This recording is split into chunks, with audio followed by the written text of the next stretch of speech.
Malam di atas jembatan Suramadu tidak pernah benar-benar tenang. Angin laut berhembus kencang. Lampu-lampu memanjang seperti garis tak berujung.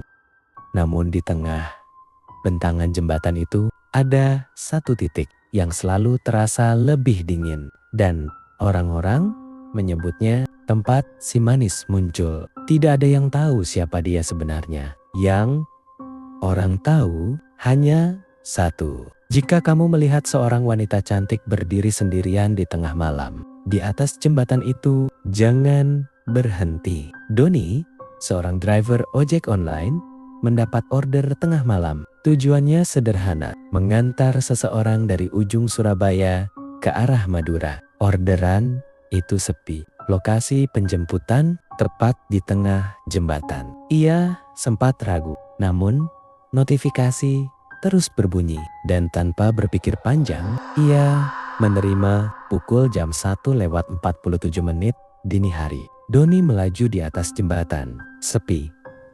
Sepi.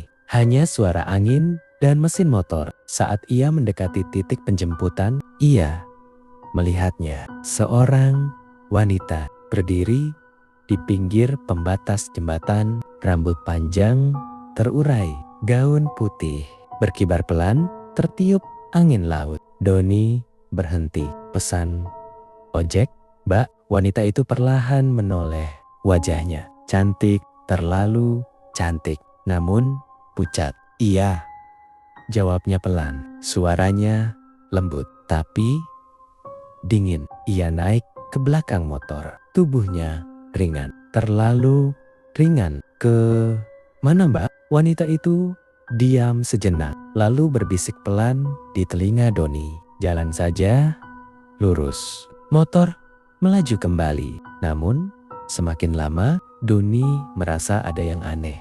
Angin terasa semakin dingin, lebih dingin dari biasanya. Dan spion motornya tidak menunjukkan bayangan wanita itu. Kosong, jantung Doni mulai berdegup cepat. Ia melirik sedikit ke belakang. Wanita itu masih di sana, diam, menunduk, namun di spion tidak ada siapa-siapa. "Mbak," suara Doni bergetar. Tidak ada jawaban. Tiba-tiba tangan wanita itu bergerak perlahan memegang pundak Doni. Dingin, bukan dingin biasa, dingin seperti es. Doni gemetar. "Mas?" Suara itu kembali terdengar, namun kali ini berbeda, lebih berat, lebih dalam. "Kenapa tidak melihat saya dengan jelas?" Doni refleks melihat ke spion lagi, dan kali ini ia melihat sesuatu. Wajah wanita itu muncul, namun bukan wajah yang sama. Matanya hitam pekat, mulutnya tersenyum terlalu lebar, dan di sudut bibirnya ada sesuatu yang menetes. Gelap. Doni panik. Ia menarik gas. Motor melaju lebih kencang. Namun jalan terasa tidak berujung. Lampu-lampu tidak berubah. Seolah ia berputar di tempat yang sama. Berhenti. Suara wanita itu berubah. Kini tajam. Memaksa Doni menggeleng. "Tidak, tidak." Tiba-tiba motor mati. Di tengah jembatan sunyi. Wanita itu turun. Pelan. Doni tidak berani menoleh.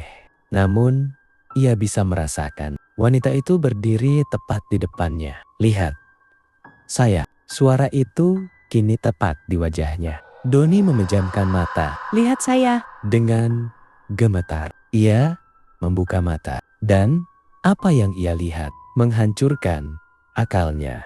Wajah wanita itu tidak lagi utuh.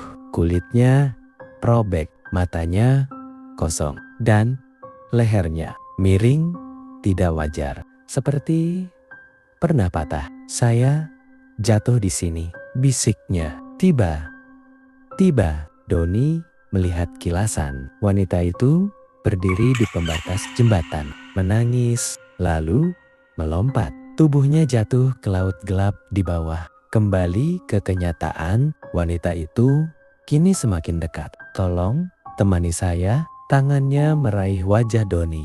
Dingin menusuk Doni, menjerit. Namun suara itu hilang ditelan angin.